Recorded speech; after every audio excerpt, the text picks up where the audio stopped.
بسم اللہ الرحمن الرحیم۔ السلام علیکم ورحمۃ اللہ وبرکاتہ۔ پیارے ناظرین، فجر کی 2 سنتوں کے بعد یہ سورت جو پڑھتا ہے، اللہ سے دنیا کی جو قیمتی چیز مانگتا ہے، اللہ خوشی سے دے دیتا ہے۔ پیارے ناظرین، جو شخص فجر کی 2 سنتوں کے بعد یہ سورت پڑھتا ہے، فرشتے اسے ڈھیر سارا رزق دیتے ہیں۔ ناظرین، قرآن مجید کی سب سے پرسکون اور آنکھیں روشن کرنے والی یہ سورت آپ کو اللہ کے قریب کر دیتی ہے۔ یہ سورت غریبوں کو امیر، بیماروں کو صحت مند اور حاجت مندوں کی حاجت پوری کرتی ہے۔ یہ سورت پڑھنے والے سے اللہ خوش ہو جاتے ہیں۔ اگر کوئی صبح نماز فجر کی سنتیں پڑھے تو فرشتے دن بھر اس کی حفاظت کرتے ہیں، اور اگر رات کو پڑھے تو فرشتے ساری رات اس کی حفاظت کریں گے۔ یہ سورت خاندان میں اتفاق کو برقرار رکھنے اور کسی بھی قسم کے تنازعات کو دور کرنے میں بھی مدد کرتی ہے۔ یہ سورت مال اور ملازمت کے لیے بہت قیمتی ہے۔ جیسا کہ ہر کوئی اپنی زندگی میں کامیاب ہونا چاہتا ہے، تو اس سورت کو روزانہ 1 مرتبہ صبح کی نماز کے بعد لازمی پڑھیں۔ یہ وہ سورت ہے جس کی تلاوت جنت میں اللہ رب العزت خود فرمائیں گے۔ سبحان اللہ۔ صحیح مسلم کی روایت میں ہے کہ رسول اکرم صلی اللہ علیہ وسلم نے فرمایا، جو شخص فجر کی نماز پڑھ لیتا ہے وہ اللہ کی حفاظت میں آ جاتا ہے، یعنی جو شخص نماز فجر کا فریضہ ادا کر لیتا ہے وہ اللہ کی پناہ میں آ جاتا ہے اور اسے کوئی بھی نقصان نہیں پہنچا سکتا۔ ہم میں سے اکثر لوگوں کو ایک شکوہ ہمیشہ رہتا ہے کہ روزی میں برکت نہیں، گھر میں برکت نہیں، کتنا ہی کمائیں پتہ ہی نہیں چلتا کہاں گیا۔ ہر وقت کوئی نہ کوئی پریشانی رہتی ہے، کبھی بیماری تو کبھی کوئی تنگ دستی، کبھی کوئی تنگی۔ اگر ہم اس تمام بے برکتی، تنگ دستی، بے روزگاری اور پریشانیوں کو نماز فجر کی عدم ادائیگی کے پس منظر میں دیکھیں تو معلوم ہوگا کہ یہ سب بے برکتی اسی وجہ سے ہے۔ ہم نماز فجر کی ادائیگی میں حد درجہ کوتاہی، غفلت، لاپرواہی اور سستی کا شکار ہیں۔ رسول اکرم صلی اللہ علیہ وسلم کے اس حوالے سے متعدد احادیث موجود ہیں جن میں رزق کی تقسیم، فراوانی اور برکت کو نماز فجر کی ادائیگی سے مشروط کیا گیا ہے۔ ایک فرمان نبوی صلی اللہ علیہ وسلم کا مفہوم ہے کہ رزق تقسیم کرنے والا فرشتہ ہر صبح فجر کے وقت بندوں کا رزق لے کر زمین پر اترتا ہے، لہذا جو دروازہ فجر کے وقت کھلا ہوتا ہے فرشتہ اس کا رزق دروازے پر چھوڑ کر چلا جاتا ہے، اور جو دروازہ فجر کے وقت بند ہوتا ہے فرشتہ اس کا رزق واپس لے کر چلا جاتا ہے۔ رسول اکرم صلی اللہ علیہ وسلم کے فرمان کے مطابق فجر اور عشاء کی نمازیں خیر و برکت سے معمور ہیں۔ ان 2 نمازوں کی ادائیگی بے شمار نعمتوں اور ثواب کے ذخائر اور رزق اور برکتوں کے خزانے جمع کرنے کا سبب ہے۔ جیسا کہ رسول اکرم صلی اللہ علیہ وسلم نے ارشاد فرمایا، اگر لوگوں کو عشاء اور فجر کی نمازوں کا اجر و ثواب معلوم ہو جائے تو وہ ان 2 نمازوں میں ضرور آئیں گے، چاہے گھٹنوں کے بل گھسیٹتے ہوئے ہی کیوں نہ آنا پڑے۔ قرآن و حدیث میں فجر کی قرات، تلاوت قرآن کی اہمیت اجاگر ہوتی ہے، جس سے فجر کے وقت اور نماز فجر کی اہمیت کا پتہ چلتا ہے۔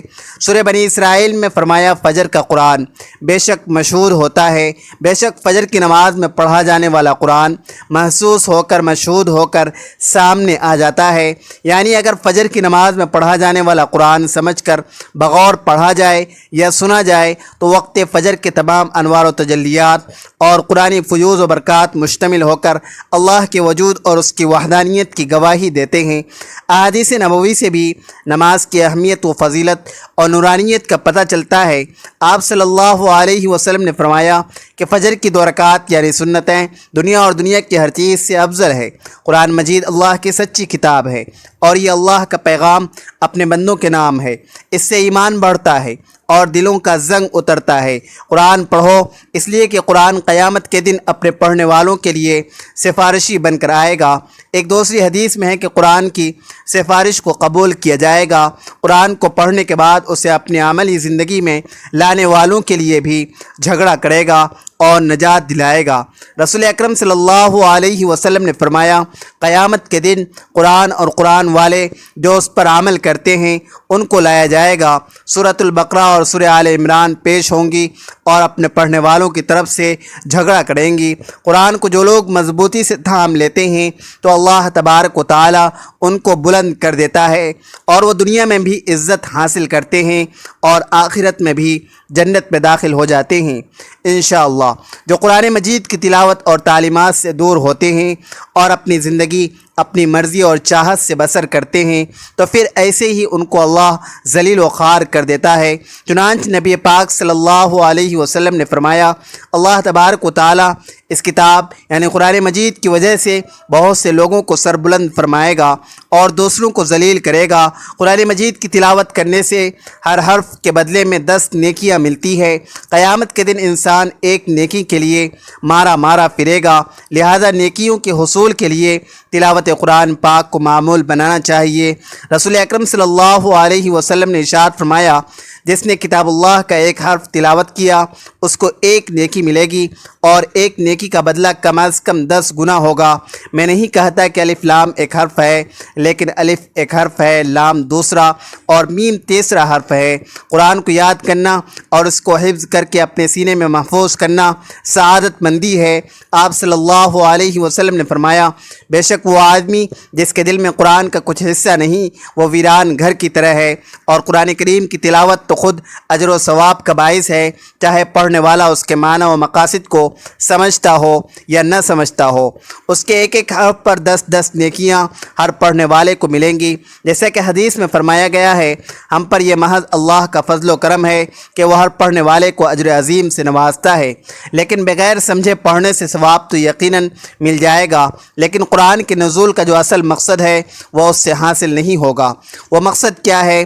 ہدایت اور روشنی۔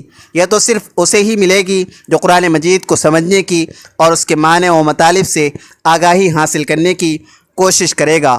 آج قرآن کو پڑھنے والے تو لاکھوں نہیں کروڑوں کی تعداد میں ہیں، لیکن اس میں بیان کردہ اصول و ضوابط اور تعلیمات ہدایت کو سمجھنے والے کتنے ہیں؟ بلکہ بہت تھوڑے ہیں۔ حالانکہ اللہ تبارک و تعالی نے فرمایا سورۃ القمر آیت نمبر 17 میں، وَلَقَدْ يَسَّرْنَا الْقُرْآنَ لِلذِّكْرِ فَهَلْ مِن مُدَّكِرٍ۔ ترجمہ، ہم نے قرآن کو نصیحت حاصل کرنے کے لیے آسان کیا، کیا کوئی ہے نصیحت حاصل کرنے والا؟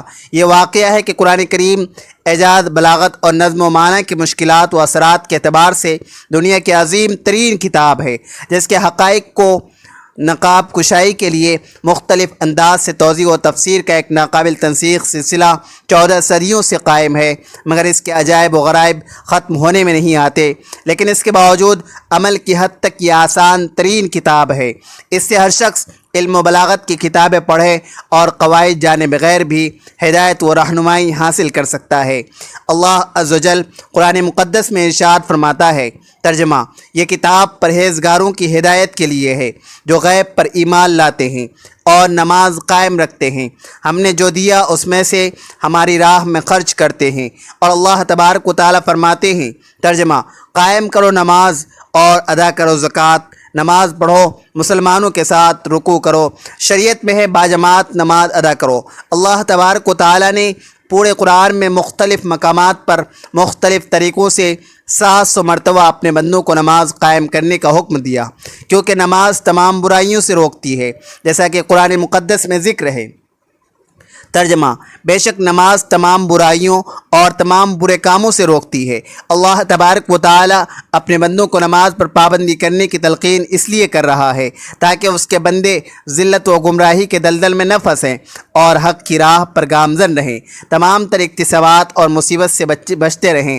اگر آپ قرآن مقدس کی تلاوت کریں گے تو بے شمار آیات آپ کو ایسی ملیں گی جو نماز کی فرضیت پر دلالت کرتی ہے، اور آپ جان لیں گے کہ بے شک نماز ہی ہر حال میں فرض ہے اور اس سے بچنے کا کوئی چارہ کار نہیں۔ یقیناً نماز ہر حال میں فرض ہے، کیونکہ نماز ایسی عبادت ہے جو دنیا میں تو ساتھ دیتی ہے مگر مر جانے کے بعد بھی قبر میں ساتھ دیتی ہے، اور کل بروز قیامت آپ کی نماز آپ کے ساتھ ہوں گی اور آپ کی شفاعت کرے گی اور کہے گی یا اللہ یہ تیرا بندہ ہے جو دنیا میں نماز صحیح وقت پر صحیح طریقے سے ادا کرتا تھا اور میری بہت قدر کیا کرتا تھا۔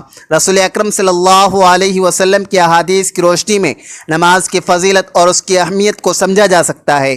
فخر کائنات احمد مجتبیٰ محمد مصطفیٰ صلی اللہ علیہ وسلم کا ارشاد ہے، صلو کما رأیتمونی، یعنی جس طرح میں نے نماز ادا کی اسی طرح تم بھی ادا کرو۔ دوسری جگہ ارشاد فرماتے ہیں، جس نے نماز ادا کی اس نے دین کو قائم کیا، اور جس نے نماز کو چھوڑا اس نے دین کو چھوڑا۔ پیارے ناظرین، آج کی وظیفے میں جس تسبیح اور سورت کی تلاوت کا ذکر کیا گیا ہے، یہ سورت قرآن پاک کی سورہ رحمان ہے، اور وہ مبارک تسبیح اللہ تبارک و تعالیٰ کے بابرکت ناموں کی ہے۔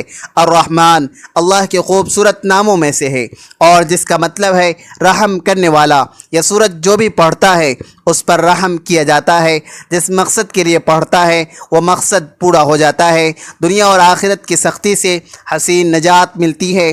اور اس سورت یعنی سورہ رحمان کا نام اللہ کے خوبصورت ترین ناموں میں سے ایک نام پر رکھا گیا ہے۔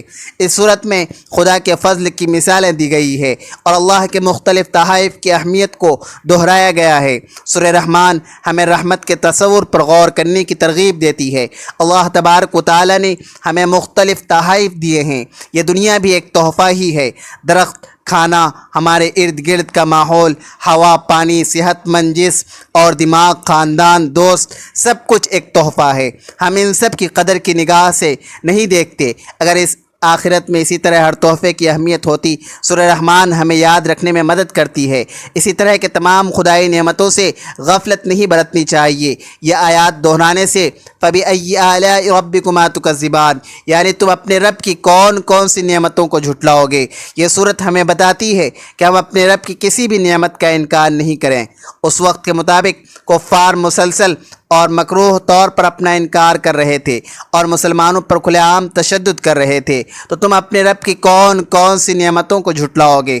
در حقیقت جھٹلانے والوں کے لیے ایک مستقل نصیحت تھی، جو غرور اور ناشکری میں اندھے تھے اور مسلمانوں پر بغیر کسی اشتعال کے حملہ کرتے اور بدلہ لیتے تھے۔ سورہ رحمان اللہ کی رحمتوں کو خوبصورتی سے پیش کرتی ہے، یہ دل کو چھو لیتی ہے اور سچے ایمان والوں کی آنکھوں میں آنسو لے آتی ہے۔ انسان میں حق کو نظر انداز کرنے کی کمزوری ہے۔ ہم جانتے ہیں کہ ہر چیز فانی ہے، اس کے باوجود ہم دنیا میں دولت اور آسائشوں کے حصول میں دیوانے ہیں۔ پیارے ناظرین، ہمیں اس بات کا علم ہونا چاہیے کہ اس زندگی میں ہمارے پاس جو کچھ بھی ہے وہ مستقل نہیں ہے۔ ہمارے خاندان، دوست ہمیں چھوڑ سکتے ہیں، اچھی صحت میں کمی آ سکتی ہے، ہماری دولت ختم ہو سکتی ہے، پھر بھی ہم مغرور اور متکبر بنے رہتے ہیں۔ سورہ رحمان بار بار ہمیں اللہ کا شکر ادا کرنے کی یاد دلاتی ہے، کیونکہ ہمارے پاس جو کچھ بھی ہے وہ ہمارے لیے اللہ کا تحفہ ہے۔ ہمیں چاہیے کہ ہم نیک اعمال میں مشغول ہوں اور اللہ ہی کو راضی کرنے کی کوشش کریں۔ ہمیں معلوم ہونا چاہیے کہ مسلمان ہونے کی حیثیت سے سورہ رحمان کو دل سے سیکھنا امن و سکون کا باعث ثابت ہو سکتا ہے۔ اپنے آپ کو اللہ تبارک و تعالیٰ کے مختلف احسانات کی یاد کر کے ہم تناؤ اور ذہنی دباؤ کا مقابلہ کر سکتے ہیں اور اپنا ایمان بھی مضبوط کر سکتے ہیں۔ الرحمن علم القرآن، ترجمہ رحمان نے اپنے محبوب کو قرآن سکھایا۔ اس آیت کے شان نزول کے بارے میں ایک قول یہ ہے کہ جب سورۃ الفرقان کی آیت نمبر 60 نازل ہوئی، جس میں رحمان کو سجدہ کرنے کا حکم دیا گیا، تو کفار مکہ نے کہا رحمان کیا ہے، ہم نہیں جانتے۔ اس پر اللہ تبارک و تعالی نے سورۃ الرحمن نازل فرمائی کہ رحمان جس کا تم انکار کرتے ہو وہی ہے جس نے قرآن نازل فرمایا۔ ایک قول یہ ہے کہ اہل مکہ نے جب کہا کہ محمد مصطفیٰ صلی اللہ علیہ وسلم کو کوئی بشر سکھاتا ہے، تو یہ آیت نازل ہوئی کہ اللہ تبارک و تعالی نے فرمایا کہ رحمان نے قرآن اپنے حبیب محمد مصطفیٰ صلی اللہ علیہ وسلم کو سکھایا۔ الرحمن علم القرآن، ترجمہ رحمان نے سکھایا قرآن۔ ایک اور مقام پر فرمایا، ترجمہ کہ کہو اے محبوب، بے شک آپ کو حکمت والے علم کے ذریعے قرآن سکھایا جاتا ہے۔ اور ایک جگہ واضح طور پر فرما دیا۔ ترجمہ: آپ کو وہ سب کچھ سکھا دیا جو آپ نہیں جانتے تھے۔ اس سے معلوم ہوا کہ سید المرسلین صلی اللہ علیہ وسلم کا علم تمام انبیاء کرام علیہم السلام بلکہ تمام مخلوق سے زیادہ ہے۔ پیارے ناظرین، جب نماز فجر ادا کرنے لگیں تو دو سنتیں ادا کرنے کے بعد آپ نے ایک مرتبہ درود پاک پڑھنا ہے۔ ایک بار ثواب کی نیت سے میرے ساتھ پڑھ لیجئے: اللہم صلی علی محمد وعلی آل محمد کما صلیت علی ابراہیم وعلی آل ابراہیم انک حمید مجید، اللہم بارک علی محمد وعلی آل محمد کما بارکت علی ابراہیم وعلی آل ابراہیم انک حمید مجید۔ درود پاک ایک مرتبہ پڑھنے کے بعد آپ نے اللہ تبارک و تعالیٰ کے مبارک نام یا فتاح یا علیم یا رزاق کی ایک تسبیح پڑھنی ہے، یا یہ تسبیح پڑھنے کے بعد آپ نے پھر ایک مرتبہ درود پاک پڑھنا ہے، اور پھر نماز فجر کے فرض ادا کرنے کے بعد جب آپ نماز فجر ادا کر لیں تو اس کے بعد آپ نے ایک مرتبہ سورۃ الرحمن کی تلاوت کرنی ہے۔ اگر ٹائم زیادہ ہے تو آپ دو سنتوں کے بعد سورۃ الرحمن کی تلاوت کر سکتے ہیں، دو فرض کے بعد بھی تلاوت کر سکتے ہیں، اور آخر میں آپ نے اللہ تبارک و تعالیٰ سے دعا کرنی ہے۔ یہ عمل کر کے آپ اللہ تبارک و تعالیٰ سے جو کچھ بھی مانگیں گے اللہ تبارک و تعالیٰ آپ کو خوشی خوشی وہ عطا کرے گا، اور انشاءاللہ اس عمل کی برکت سے آپ کے تمام حاجات آپ کی پوری ہو جائیں گی، اور آپ کو اللہ تبارک و تعالیٰ دنیا اور آخرت میں کامیابی عطا فرمائے گا۔ یہ عمل کرنے سے پورا سال اللہ پاک آپ پر رحم فرمائیں گے۔ جس پر اللہ پاک رحم فرما دے اس پر پوری دنیا رحم کرتی ہے، پوری دنیا اس سے پیار کرتی ہے، کائنات کی ہر چیز اس سے پیار کرتی ہے۔ تو آپ بھی اس عمل کو لازمی کریں، انشاءاللہ اللہ آپ کے سب کام آسان کر دے گا۔ آخر میں دعا ہے کہ اللہ تبارک و تعالی سب کے تمام مشکلات اور پریشانیوں کو دور فرمائے، ہماری تمام حاجات کو پورا فرمائے، رزق کی تنگی، مالی پریشانی کو دور فرمائے۔ ہماری وہ بھائی جو ہسپتالوں میں بیمار ہیں اللہ ان کو صحت کاملہ یعنی شفاء کاملہ عطا فرمائے، اور جو بھائی گھر پر یا کسی بیماری کی وجہ سے پریشان ہیں اللہ ان کو صحت و تندرستی عطا فرمائے۔ جو ماں باپ اپنے بچوں کے رشتوں کی وجہ سے پریشان ہیں اللہ رشتوں کی بندشوں کو دور فرمائے، اور جوان بیٹوں اور بیٹیوں کے رشتوں کے اچھے اسباب پیدا فرمائے، اور ہر کام میں آسانی پیدا فرمائے۔ اللہ تبارک و تعالیٰ سے دعا ہے کہ اللہ تبارک و تعالیٰ ہمیں نیکی کی بات سننے، سمجھنے اور اس پر عمل کرنے کی توفیق عطا فرمائے۔ اللہ تبارک و تعالیٰ ہمیں قرآن و سنت کے مطابق زندگی بسر کرنے والا بنا دے۔ اللہ تبارک و تعالیٰ ہم تمام کا حامی و ناصر ہو، آمین یا رب العالمین۔ ناظرین، اگر ویڈیو اچھی لگی ہو تو ویڈیو کو لائک کریں اور چینل کو سبسکرائب کریں۔ ملتے ہیں اگلے ویڈیو میں، خدا حافظ۔